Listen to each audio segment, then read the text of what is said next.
வணக்கம் நண்பர்களே, வராஸ் வியூ சேனலுக்கு உங்களை அன்புடன் வரவேற்கிறேன். இன்று நாம் பார்க்க போகும் தலைப்பு மிகவும் முக்கியமானது. வீட்டில் மனநிறைவு, தினசரி சுகம். நாம் எல்லாருக்கும் ஒரு நல்ல வீட்டை விரும்புகிறோம். ஒரு வீடு வேண்டும், நல்ல பொருட்கள் வேண்டும், நல்ல சம்பளம் வேண்டும், வீட்டில் வசதிகள் வேண்டும். ஆனால் ஒரு கேள்வி: வீட்டில் வசதிகள் இருக்கிறது, ஆனால் சமாதானம் இருக்கிறதா? பணம் இருக்கிறது, ஆனால் சந்தோஷம் இருக்கிறதா? குடும்பம் இருக்கிறது, ஆனால் ஒவ்வொருவரோடு ஒருவர் பேசுகிறோமா? ஒரே வீட்டில் வாழ்கிறார்கள், ஆனால் மனதில் தூரமாக இருக்கிறார்களே. சில வீடுகளில் பெரிய சண்டைகள் இல்லை, ஆனால் அங்கே அன்பான வார்த்தைகளும் இல்லை. சில வீடுகளில் எல்லா வசதிகளும் இருக்கிறது, ஆனால் ஜெபம் இல்லை. சில வீடுகளில் சாப்பாடு இருக்கிறது, ஆனால் ஒன்றாக உட்கார்ந்து சாப்பிடும் நேரம் இல்லை. அதனால்தான் இன்று வேதாகம் நமக்கு சொல்லும் ஒரு மிகப்பெரிய உண்மையை பார்க்க போகிறோம். பிரியமானவர்களே, வீட்டின் சந்தோஷம் பொருட்களால் மட்டும் வருவதில்லை. தேவனுடைய சமாதானம் நிறைந்த இருதயங்களில் இருந்து வருகிறது. சங்கீதம் 127 அதிகாரம் 1 சொல்லுகிறது, கர்த்தர் வீட்டை கட்டாராகில் அதை கட்டுகிறவர்களின் பிரயாசம் விருதா என்று. இந்த ஒரு வசனத்தை இன்று உங்கள் குடும்பத்திற்காக நினைவில் வைத்துக் கொள்ளுங்கள். வீட்டை நாம் கட்டலாம், ஆனால் வீட்டிற்குள் உண்மையான சமாதானத்தை தேவன் கொடுக்க வேண்டும். முதலாவது காரியம் நாம் பார்க்க இருப்பது, வீட்டின் உண்மையான செல்வம் என்ன என்று. பிரியமானவர்களே, ஒரு வீட்டின் மதிப்பு அதன் சுவர்களால் தீர்மானிக்கப்படுவதில்லை. வீட்டில் இருக்கும் விலையுயர்ந்த பொருட்களாலும் மட்டும் தீர்மானிக்கப்படுவதில்லை. அந்த வீட்டில் வாழ்கிறவர்களின் அன்பு, மன்னிப்பு, சமாதானம், நம்பிக்கை ஆகியவற்றால் தீர்மானிக்கப்படுகிறது. நீதிமொழிகள் 15 அதிகாரம் 17 சொல்லுகிறது, பகை உள்ள இடத்தில் கொழுத்த காளையை பார்க்கிலும் அன்பு உள்ள இடத்தில் கீரை சாப்பாடு நலம் என்று. எவ்வளவு அழகான வார்த்தை! அதாவது, பெரிய விருந்து இருந்தாலும் அன்பு இல்லை என்றால் அந்த வீட்டில் மகிழ்ச்சி இருக்காது. ஆனால் எளிய உணவு இருந்தாலும் அன்பு இருந்தால் அந்த வீடு சந்தோஷமாக இருக்கும். இன்று நம்முடைய பிரச்சனை என்ன பிரியமானவர்களே? நாம் வீட்டின் வசதிகளை அதிகப்படுத்துகிறோம், ஆனால் வீட்டின் அன்பை அதிகப்படுத்துவதில்லை. அதை மறந்துவிட்டோம்.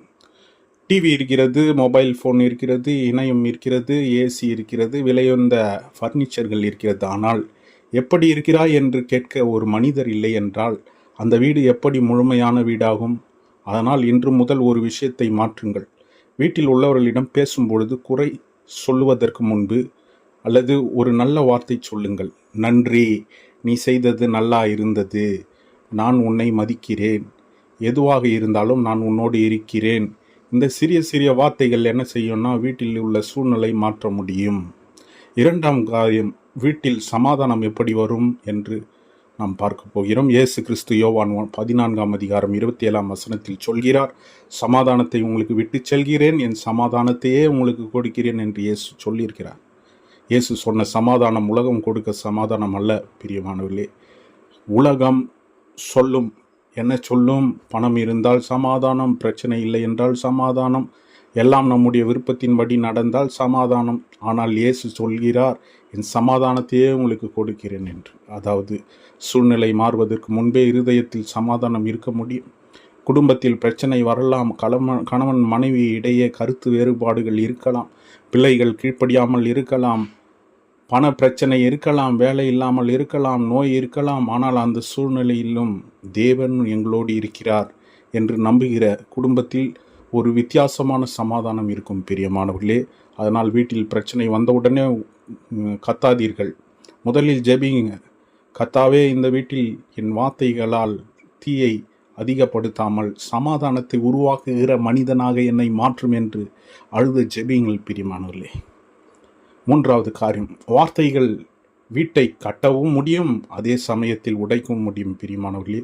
நீதிமொழிகள் 18 அதிகாரம் 21 சொல்கிறது, மரணமும் ஜீவனும் நாவின் அதிகாரத்தில் இருக்கிறது.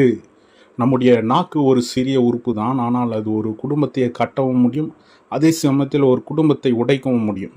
ஒரு கணவன் மனைவியிடம் சொல்லும் வார்த்தைகள், நீ இல்லாமல் நான் என்ன செய்வேன் என்று. அந்த வார்த்தை அன்பை வளர்க்கலாம், அதே நேரத்தில் நீ எதற்கும் பயன்பட மாட்டாய் என்று சொல்லப்படும் வார்த்தை பல ஆண்டுகள் மனதில் காயமாக இருக்கலாம். அதே போல பிள்ளைகளிடம், நீ எப்போதும் இப்படிதான், உன்னால் எதுவும் முடியாது, அவனை பாரு, உன்னை பாரு என்று தொடர்ந்து சொல்லாதீர்கள். அதற்கு பதிலாக, நீ முயற்சி செய் மகனே, நான் உன்னை நம்புகிறேன் மகனே, தவறு நடந்தாலும் மீண்டும் முயற்சி செய் மகளே என்று சொல்லுங்கள். வீட்டில் பேசப்படும் வார்த்தைகள் அந்த வீட்டின் சூழ்நிலையை உருவாக்குகின்றன பிரியமானவர்களே. எனவே இன்று ஒரு முடிவு எடுப்போம். என் வீட்டில் நான் காயப்படுத்தும் வார்த்தைகளை குறைத்து குணப்படுத்தும் வார்த்தைகளை அதிகப்படுத்துவேன் என்று மனதிற்குள் தீர்மானியுங்கள். 4வது காரியம், மன்னிப்பு இல்லாமல் மன நிறைவு வராது. அதுதான் உண்மை. கொலோசியர் 3:13 என்ன சொல்கிறது? ஒருவருக்கு ஒருவர் குறை இருந்தால் ஒருவரை ஒருவர் பொறுத்து கொண்டு மன்னியுங்கள். இது குடும்ப வாழ்க்கைக்கு மிகவும் முக்கியமான வசனம். ஏனென்றால் குடும்பத்தில் வாழும்போது தவறுகள் நடக்கலாம், தவறு நடக்காமல் இருக்காது. கணவன் தவறு செய்யலாம், மனைவி தவறு செய்யலாம், பிள்ளைகள் தவறு செய்யலாம், பெற்றோர்கள் தவறு செய்யலாம். நாம் எல்லாரும் மனிதர்கள் தான் பிரியமானவர்களே. மாம்சத்திலே உண்டான எல்லாரும் பாவிகள் தான் என்று வேதம் தீர்மானித்தது. அதற்கென்று பாவத்திலே வாழ வேண்டும் என்று சொல்லவில்லை. ஆண்டவரிடம் நம்முடைய பாவத்தை ஒத்துக்கொண்டு அவரிடம் ஜெபிக்கும் பொழுது அவர் நம்மை மாற்றுகிறவராயிருக்கிறார். ஆனால் ஒரு வீட்டை அழிப்பது தவறு மட்டும் அல்ல பிரியமானவர்களே. மன்னிக்க மறுக்கும் மனமும் அந்த வீட்டை அழிக்கிறது. சிலர் பல வருடங்களுக்கு முன்பு நடந்த ஒரு சம்பவத்தை இன்னும் மனதில் வைத்திருக்கிறார்கள். அன்று நீ அப்படி செய்தாயே, அன்று நீ என்ன செய்தாய், அன்று நான் மறக்கவே மாட்டேன் நடந்ததை. இப்படியெல்லாம் பழைய காரியங்களை தினமும் திறந்தால் புதிய வாழ்க்கை எப்படி உருவாகும்? மன்னிப்பது என்றால் நடந்த தவறு சரி செய்து கொள்வது அல்லது சரி சொல்வது அல்ல. மன்னிப்பு என்பது இந்த காயத்தை இனிமேல் என் வாழ்க்கையை ஆளவிட மாட்டேன் என்று முடிவு செய்வது. நீங்கள் இன்று வீட்டில் ஒருவர் மீது கோபமாக இருந்தால் அவருக்காக ஜெபிக்க தொடங்கி விடுங்கள். உங்களால் முடிந்த பேசுங்கள். மன்னிப்பு கேட்க வேண்டியதாக இருந்தால் மன்னிப்பு கேளுங்கள், பிரச்சனை இல்லை. மன்னிக்க வேண்டியதாக இருந்தால் மன்னியுங்கள் தயவு செய்து.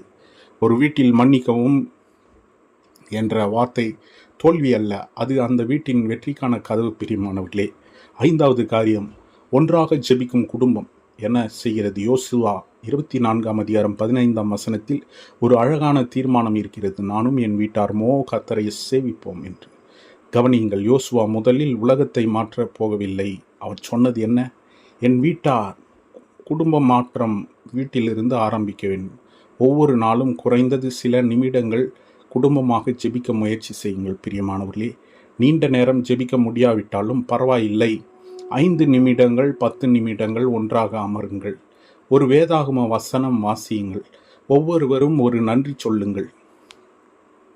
பிறகு ஜெபியுங்கள். கர்த்தாவே, இன்று எங்கள் வீட்டை காத்தள்ளும் என்று சொல்லுங்கள். எங்கள் வார்த்தைகளை காத்தள்ளும் ஆண்டவரே என்று சொல்லுங்கள். எங்கள் பிள்ளைகளை காத்தள்ளும் ஆண்டவரே என்று சொல்லுங்கள். எங்களுக்கு ஞானம் கொடும் என்று கேளுங்கள். எங்கள் வீட்டில் சமாதானம் இருக்கட்டும் என்று ஜெபியுங்கள். பிரியமானவர்களே, குடும்பம் ஜெபம் என்பது ஒரு மத சடங்கு மட்டுமல்ல, அது குடும்ப உறுப்பினர்களின் இருதயங்களை ஒன்றாக இணைக்கும் நேரம். 6ஆம் காரியம் என்ன பார்ப்போம்? ஒப்பிடுவதை நிறுத்துங்கள். இன்றைய குடும்பங்களில் மனநிறைவை அழிக்கும் ஒரு பெரிய காரணம் ஒப்பிடுவது.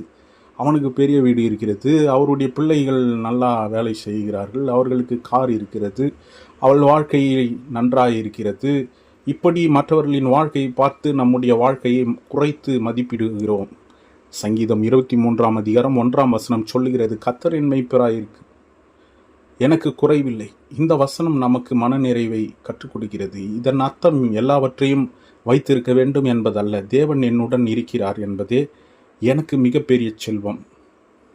சில குடும்பங்களோடும் பெரிய வீடு இல்லாமல் இருக்கலாம், ஆனால் அன்பு இருக்கலாம். சிலரிடம் அதிக பணம் இல்லாமல் இருக்கலாம், ஆனால் ஒருவருக்கொருவர் துணையாக இருக்கலாம். சில குடும்பங்களில் பல வசதிகள் இல்லாமல் இருக்கலாம், ஆனால் இரவில் ஒன்றாக ஜெபிக்க முடியும். அதுவே பெரிய ஆசீர்வாதம். மனநிறைவு என்பது என்னிடம் எவ்வளவு இருக்கிறது என்று கேட்பது அல்ல, தேவன் கொடுத்திருப்பதை நான் எவ்வளவு நன்றியுடன் பார்க்கிறேன் என்பதே மனநிறைவு. 7வது காரியம், பணம் முக்கியம், ஆனால் பணமே எல்லாம் அல்ல. நாம் பணத்தை மறுக்க முடியாது. குடும்பத்திற்கு பணம் தேவை. உணவு வேண்டுமென்றால், உணவு வாங்க வேண்டுமென்றால் பணம் தேவை. வீடு வேண்டுமென்றால் கட்டுவதற்கு பணம் தேவை. கல்வி வேண்டுமென்றால் படிப்பதற்கு பணம் தேவை. மருத்துவ செலவுகளுக்கு தேவை. எனவே பணம் தேவையில்லை என்று வேதம் சொல்லவில்லை பிரியமானவர்களே. ஆனால் பணத்தை வாழ்க்கையின் கடவுளாக மாற்றக்கூடாது. 1 தீமோத்தேயு 6:10 என்ன சொல்லுகிறது? பணத்தின் மீதான தவறான அன்பு பல தீமைகளுக்கு வழிவகுக்கும் என்று எச்சரிக்கிறது. சில நேரங்களில் நாம் பணத்திற்காக குடும்பத்தையே இழந்து விடுகிறோம். குழந்தையுடன் பேச நேரமில்லை, மனைவியோடு பேச நேரமில்லை, கணவனுடன் உட்கார்ந்து நேரமில்லை, பெற்றோர்களோடு பேச நேரமில்லை. ஏன் இப்படி? நான் குடும்பத்திற்காக உழைக்கிறேன், ஆனால் ஒரு நாள் குழந்தை வளர்ந்து பெரியவனாகிவிட்டால் நீங்கள் சம்பாதித்த பணத்தை அவன் பயன்படுத்தலாம். ஆனால் நீங்கள் இழந்த நேரத்தை திரும்ப வாங்க முடியாது பிரியமானவர்களே. அதனால் பணம் சம்பாதியுங்கள், ஆனால் குடும்பத்தை இழந்து பணத்தை சம்பாதிக்காதீர்கள். உழையுங்கள், ஆனால் உங்கள் வீட்டிற்கு நேரமும் கொடுங்கள். 8வது காரியம், தினசரி மனநிறைவுக்கான 5 சிறிய பழக்கங்கள். இப்பொழுது மிகவும் முக்கியமான பகுதி. இன்று முதல் உங்கள் வீட்டில் செய்யக்கூடிய 5 விஷயங்கள் என்னென்று பார்ப்போம். முதலாவது, காலை ஒரு நன்றி. காலையில் எழுந்தவுடன் கர்த்தாவே இந்த நாளுக்காக நன்றி சொல்லுகிறேன் என்று சொல்லுங்கள். 2வது காரியம், குடும்பத்தினரிடம் ஒரு நல்ல வார்த்தையை பேசுங்கள். தினமும் குறைந்தது ஒருவரிடம் நான் உன்னை மதிக்கிறேன் என்று சொல்லுங்கள். 3வது காரியம், உணவை முடிந்தால் ஒன்றாக சாப்பிட பழகுங்கள். குடும்பமாக சாப்பிட பழகுங்கள். மொபைலை கொஞ்சம் நிறுத்தி விடுங்கள். ஒருவரின் நாளை பற்றி ஒருவர் கேட்டு விசாரித்து கொள்ளுங்கள். இதுதான் குடும்ப உறவை மேம்படுத்த ஒரே ஒரு வழி.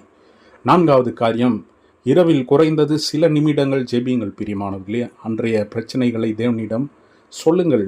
ஒரு மனிதனிடம் சொல்வது போல ஆண்டவரிடம் நீங்கள் சொல்லுங்கள். 5வது காரியம், கோபமாக தூங்காதீர்கள். கோபம் வந்தால் என்ன செய்ய வேண்டும்? அமைதியாக இருந்து நிதானமாய் இருக்க வேண்டும். எல்லா பிரச்சனைகளும் ஒரே நாளில் தீர வேண்டியதில்லை. ஆனால் அந்த நாளை அமைதியாக பேசலாம். அந்த சொல்லின் சமாதானத்தை தேடுங்கள். ஹல்லேலூயா. அடுத்தது, உங்கள் வீடு மாற வேண்டுமா? நண்பர்களே, பிரியமானவர்களே, இப்பொழுது உங்களிடம் ஒரு கேள்வி கேட்கிறேன். உங்கள் வீட்டில் என்ன மாற வேண்டும்? கணவன் மாற வேண்டுமா? மனைவி மாற வேண்டுமா? பிள்ளைகள் மாற வேண்டுமா? பெற்றோர் மாற வேண்டுமா? அப்படி நினைக்காதீர்கள். முதலில் கர்த்தாவே என்னை மாற்றும் என்று நீங்கள் சொல்லுங்கள். உங்கள் குடும்பத்தினருக்காக நீங்கள் உங்களை ஆண்டவரிடம் ஒப்படையுங்கள். ஆண்டவரே என்னை மாற்றும் என்று சொல்லுங்கள். நாம் மாற்றவரை மாற்ற முயற்சி செய்யும்போது வீட்டில் சண்டை அதிகம் வரும், எதிர்பாராமல் வரும். ஆனால் நாம் நம்முடைய வார்த்தையை மாற்றும்போது, நம்முடைய கோபத்தை மாற்றும்போது, நம்முடைய அணுகுமுறையை மாற்றும் பொழுது, நம்முடைய ஜெப வாழ்க்கையை மாற்றும்போது வீட்டின் சூழ்நிலை மெதுவாக மாறத் தொடங்கும். இதுதான் முக்கியமான செய்தி. ரோமர் 12ஆம் அதிகாரம் 18ஆம் வசனத்தில் சொல்லுகிறது, என்ன சொல்லுகிறது? உங்களால் கூடுமான வரை எல்லா மனிதர்களோடும் சமாதானமாக இருக்க கற்றுக்கொள்ளுங்கள் பிரியமானவர்களே. இதில் குடும்பமும் அடங்கும். எனவே இன்று உங்கள் வீட்டிற்காக ஒரு புதிய தொடக்கம் செய்யுங்கள். இறுதி உணர்வுபூர்வமான ஒரு செய்தி இருக்கிறது. ஒரு நாள் நாம் வாங்கிய பொருட்கள் எல்லாம் பழையதாகிவிடும். வீடு பழையதாகிவிடும், கார் பழையதாகிவிடும், பணம் மாறி போய்விடும். ஆனால் குடும்பத்தோடு பகிர்ந்த அன்பு தருணங்கள் நம் நினைவில் இருக்கும். அதனால் உங்கள் வீட்டின் அன்பை வளர்த்து கொள்ளுங்கள், மன்னிப்பை வளர்த்து கொள்ளுங்கள், ஜெபத்தை வளர்த்து கொள்ளுங்கள், நன்றியோடு வளர்த்து கொள்ளுங்கள், ஆண்டவருக்கு நன்றி செலுத்துங்கள், மனநிறைவை வளர்த்து கொள்ளுங்கள். ஏனென்றால் சந்தோஷமான வீடு என்பது பிரச்சனை இல்லாத வீடு அல்ல. பிரச்சனை வந்தாலும் தேவனை பிடித்து கொண்டு ஒருவரை ஒருவர் விட்டு கொடுக்காமல் வாழும் வாழ்க்கையாக இருக்க வேண்டும். சங்கீதம் 133ஆம் அதிகாரம் 1ஆம் வசனம், சகோதரர் ஒருமித்து வாசம் பண்ணுவது எத்தனை நன்மையும் இன்பமுமானது. உங்கள் வீடு அப்படியே மாற நான் ஜெபிக்கிறேன் பிரியமானவர்களே. இப்பொழுது உங்கள் குடும்பத்துக்காக ஒரு சிறிய ஜெபம் செய்வோம். அன்பான பரலோக தகப்பனே, எங்கள் வீடுகளை உமது கரங்களில் ஒப்படைக்கிறேன். எங்கள் வீட்டில் கோபம் இருந்தாலும் சமாதானத்தை தாரும் ஆண்டவரே. பிரிவு இருந்தாலும் ஒற்றுமையை தாரும் அப்பா. காயம் இருந்தாலும் குணமாக்கும் வல்லமை கடந்து வருவதாக.